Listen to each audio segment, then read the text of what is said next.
Alors, présentation d'un fruitier très rare et insolite, surtout chez nous. Il s'agit du Prumnopitis andina.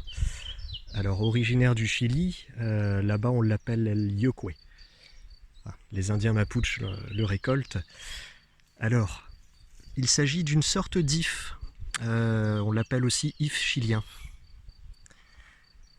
Alors, à la différence de l'if que nous connaissons tous, celui-ci produit un fruit de bonne taille, semblable à une petite prune. Il s'agit d'une arille.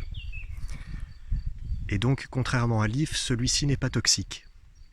Quoique les baies de l'if se consomment, pour ceux qui ne le savent pas, il ne faut surtout pas avaler le noyau. Mais la drupe est délicieuse sur l'if classique. Bref, il ne faut pas que je m'égare.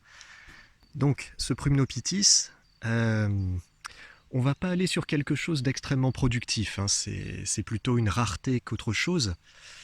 Mais je voulais vous le présenter parce que il se trouve qu'il est en train de disparaître aussi dans son milieu naturel au Chili à cause de changement de climat.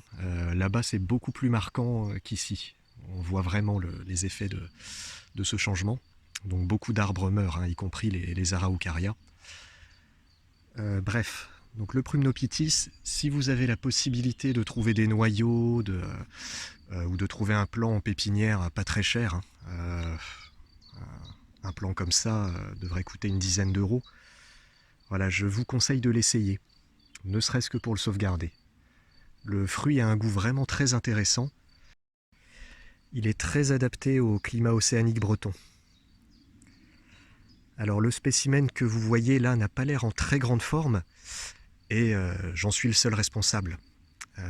C'est-à-dire que j'ai tellement voulu attendre de lui trouver l'environnement optimal que je l'ai laissé en pot, je l'ai négligé pendant 2 ans. Donc bon, je l'ai stressé. Là, donc ce spécimen a 4 ans. La croissance est relativement lente. Et petite précision aussi, comme l'if, il est dioïque, c'est-à-dire qu'il faut un mâle et une femelle. Donc ne vous contentez pas de prendre simplement une graine. Prenez tout un sachet et puis voilà, cultivez-le à fond.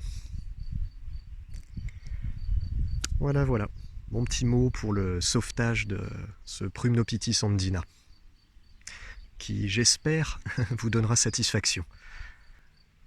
Alors, un texte clair et concis vaut mieux qu'une explication bafouillante. Je vous mets tout ce qu'il faut pour sa culture en description.